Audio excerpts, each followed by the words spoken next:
afternoon, everybody, and welcome to Philly Zoo at 2. We are here with these girls. This is Cindy and Una, our hippo girls. Hi! And they know that we are here. Oh, hello. That was a nice big sound there. They know that we are here with some snacks for them. We are here with their How long have you been taking care of these guys? Oh, on and off for 23 years. All right, so you know our hippo girls pretty well. Because how old are they? Cindy just had a birthday last week. She turned 31. Ooh. And Una will turn 31 on August 12th. Okay, so that's exciting. So we got some birthday girls today, and we've got a special birthday treat at the end, right? We do. You have to That. stay tuned to You're see going to what have that to is. stay till the end to see what it is. But we're going to start off with just some regular lettuce, right? Oh my. Can we start giving them lettuce? Sure, let's do it. Let's do it. Okay. So this, what is this, just romaine? This is Escarole? escarole. Escarole. Yep. And I'm just going to drop it in there. That's how you feed a hippo, ladies and gentlemen. That's the end of the demonstration. That's all you need to know. Now, how much are these girls going to eat in a day? Well, what they would eat and what we... Okay, that's good. So you can answer both questions. Just like their keeper, they like to eat. Yes. So these girls, they actually get 20 pounds of lettuce. 20 pounds. Wait, Yep. a day? A day. Oh So my each God, each that's girl a gets big 10 salad. pounds of lettuce. They get about 20 pounds of Timothy hay every day. Jeez. And they also get a grain pellet, but they only get 1 pound of that grain. It's very nutritionally dense. Yeah, it has right? some of the vitamins and the minerals that they don't get from those other foods to make them healthy. Okay.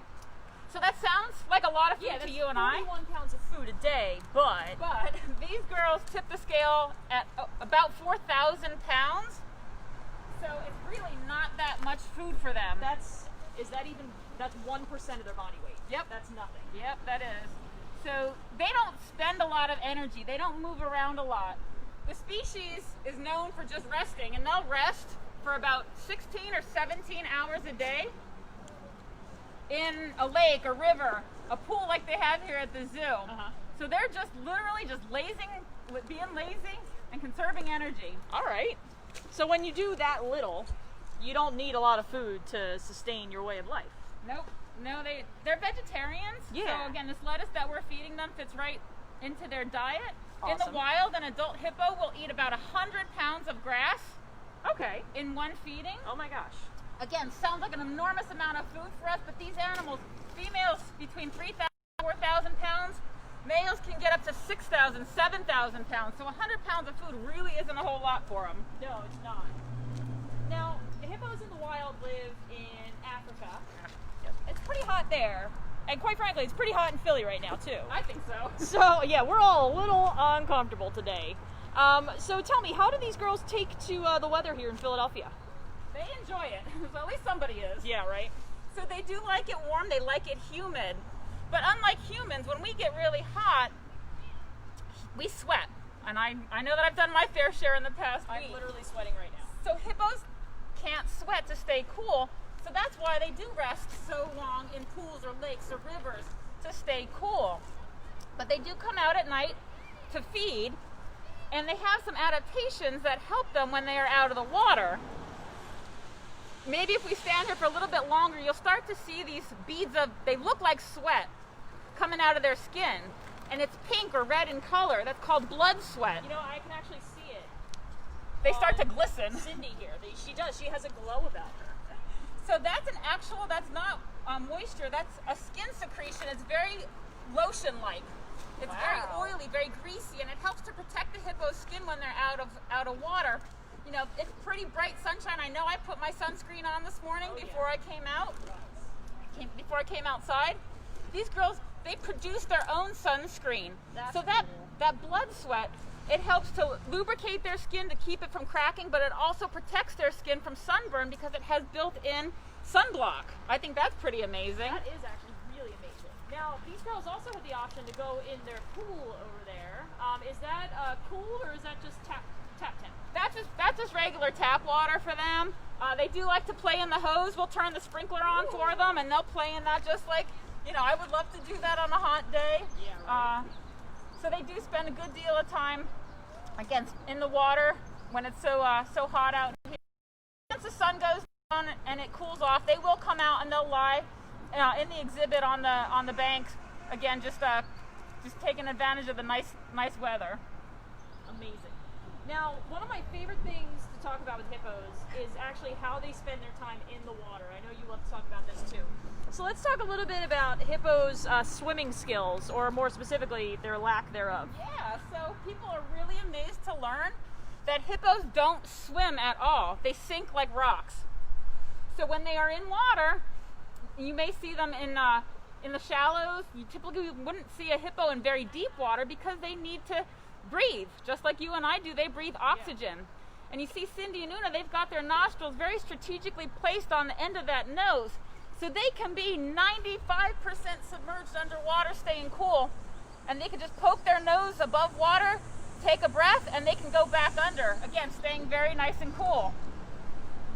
That's amazing. Like, I don't think anybody would ever guess that an animal that spends this much time in the water can't swim. Right. Like, that is really, really impressive. So they're really good at holding their breath. That's how they get around, is they will hold their breath. Okay. And they can hold their breath 4 or 5 minutes, and they walk across the bottom of the pool or the lake or the river, whatever water they're in, and that's how they get around. Now, they can keep their eyes open when they are underwater. They have a protective membrane across their eyeball that acts like a swim goggle. Oh. That's fun. So they can keep their eyes open. They kind of pinch their ears closed so their heads don't fill up with water. Do they close their nostrils? They do. They pinch their nostrils closed when they go under as well. Okay, so let's talk a little bit about, they are mammals. Yep. They have skin, but they also have some hair. They've got hairy ears, they got little mustaches, little beards, but do they have hair on the rest of their bodies? That's one way we tell Cindy from Una. Now this is Cindy that's up here. Perfect. Yep, right on cue. You see those hairy ears? Cindy's got these little bristly hairs all down her back. Oh, she does. And Una doesn't really have those. They're there, but they're just so small. Yeah. So an easy way to tell Cindy from Una is Cindy's hairier and Una's not. Okay, good to know. That's all right. Everybody's different. Yep. Now, we're getting a really cool look at her teeth here. Yeah. These are awesome. Do they use their teeth for food? They don't need teeth like that to eat lettuce. What do they use those teeth for? So the ones in the front are just overgrown canine teeth, and humans have canine teeth in the front. Ours aren't quite that long. I hope not. The males can get up to 12, 14 inches long. So they don't use those front teeth for chewing, but they will use them to defend themselves. That's cool. What could they possibly need to defend themselves from, though? They're like one of the biggest things in Africa. Right, but there are things that need to eat in Africa as well. Okay, that's a good point. So that's a good point. The number one predator for a hippo when they are out on land would be lions. Okay. Or in the case of lions, the lionesses, because it's the females that do the hunting. So they'll use those giant tusks they'll usually just open their mouth and say, hey, look at me. Look at how big my teeth are. Look at how sharp my teeth are. And the bite strength on a hippo is very significant.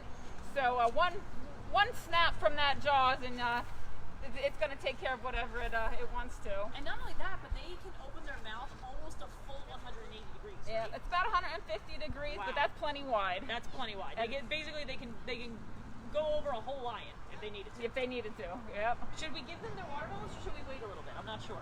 Oh, we could keep talking about them and bring them back over. Oh, yeah, that'll be cool because then we can show like how you bring them back over. Yeah, right? yep, absolutely. How are we on time actually? We're good. Yeah. Okay, cool. All right, so as the hippo girls are walking away, we got to talk about their tails because those tails look so unbelievably useless. Oh, they're cute. They're cute. Oh, they're cute. They're chubby and cute, and I love them. But they also look like they don't do anything. Why do they have those tails? Everything on a hippo serves the purpose of some sort, including their tails. So with most animals, the tail will lie flat on their backside, but with the hippos, they kind of have a ridge going down the middle of it. So the tail actually lies perpendicular to their backside.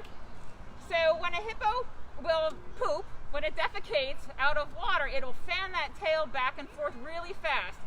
Now you can imagine what happens, and if you don't necessarily want to see it right here because it's pretty messy, but I'm sure there's people videos. Want to see it, but there's videos online of it. If only we could be so lucky. So the interesting thing about that whole process is that originally scientists believed that hippos did that to spread their poop around, and so that they other animals knew That was the hippo's territory. Yep, Poop exactly. is the best way to do that. But as technology has allowed us to look further into these animals' lives in the wild, what scientists are now starting to believe is that the hippos will use it actually for themselves to kind of to act like a trail mark. So if you've ever been out in the woods hiking, maybe, I mean, we now have GPS tracking, so, but back in the olden days, we used to put like sticks in a certain formation, we used to put trail markers out. Yep. So hippos, when they come out in Africa at night to feed, they don't have street lights guiding them to and from their feeding areas. So what they do is they'll poop and they spread it around, and then when they're going back to the water, again, it's pitch black out, they can't see where they're going, they have to smell where they're going. So they know to go back to their watering hole, to their area, and not to some other family's area, because they've spread that poop so far. So there's two different theories going on there. Either way, that's such an unbelievably specific use of poop. Yep. Like, either way, I admire them for it. Yeah, it's pretty amazing, but it is pretty messy, and these girls do it even here at the zoo. Yes, they do. And it's I think I see some evidence of them yeah, all there's over some there. where they decorate inside too, and that's my job is to take care of making that go away. So Now, why don't we show everybody their recall behavior so we can give them these birthday treats, these watermelons. Absolutely, So let's let's do call it. these girls over. So one of the things that we do with all of our animals here at the zoo is we train them as much as possible. So Ellen's going to show us that with the hippos.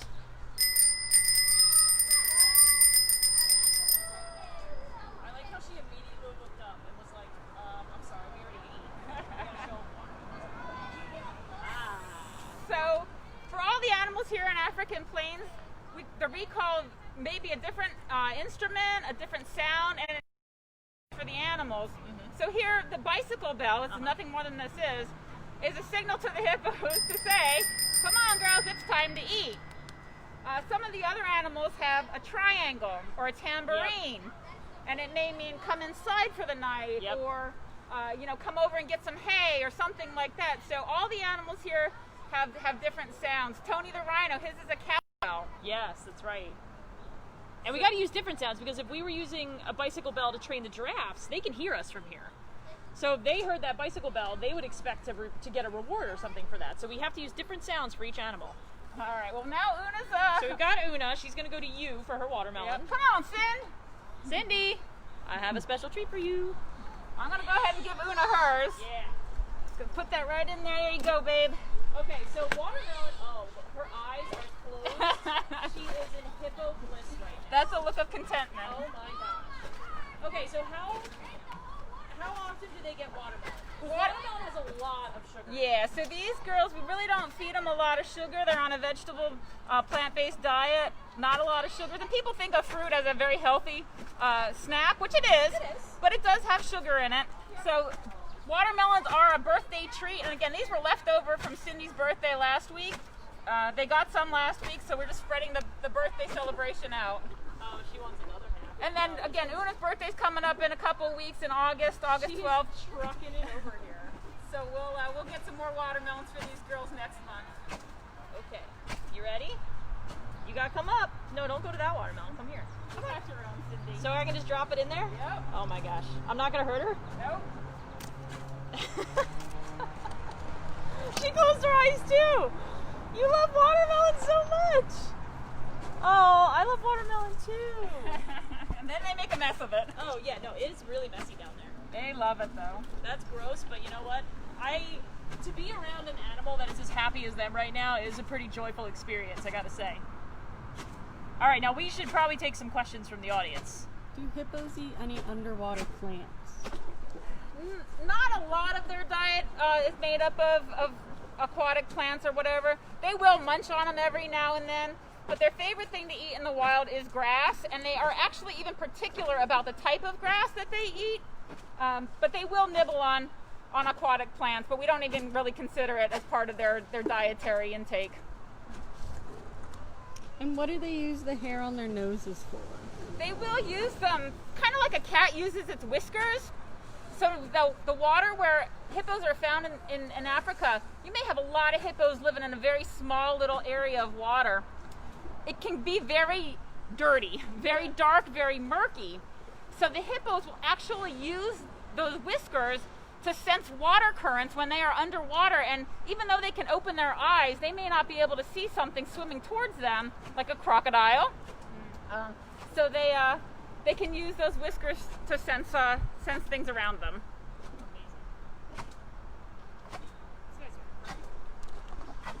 Is that about all the time we have? All right, so before we go, though, Ellen has one special message. Yeah, so we just talked about it was Cindy's birthday. Well, today it's my mother's birthday, and Mom, I'm sorry I can't be there with you today, but I'm wishing you a happy birthday. Love you so much. Hope you have a great day. Thank you, Ellen. Happy birthday to Ellen's mom, and thank you all so much for joining us today. Just a reminder, the zoo is open, but you do need to buy your tickets in advance, and that goes for members and general admission. So if you'd like to come visit the zoo, go to our website, and you can pick your time and your date and reserve your spot. And we'd love to see you real soon. So thanks so much for joining you. We will be back here next Wednesday with a brand new episode of Philly Zoo at 2. Bye.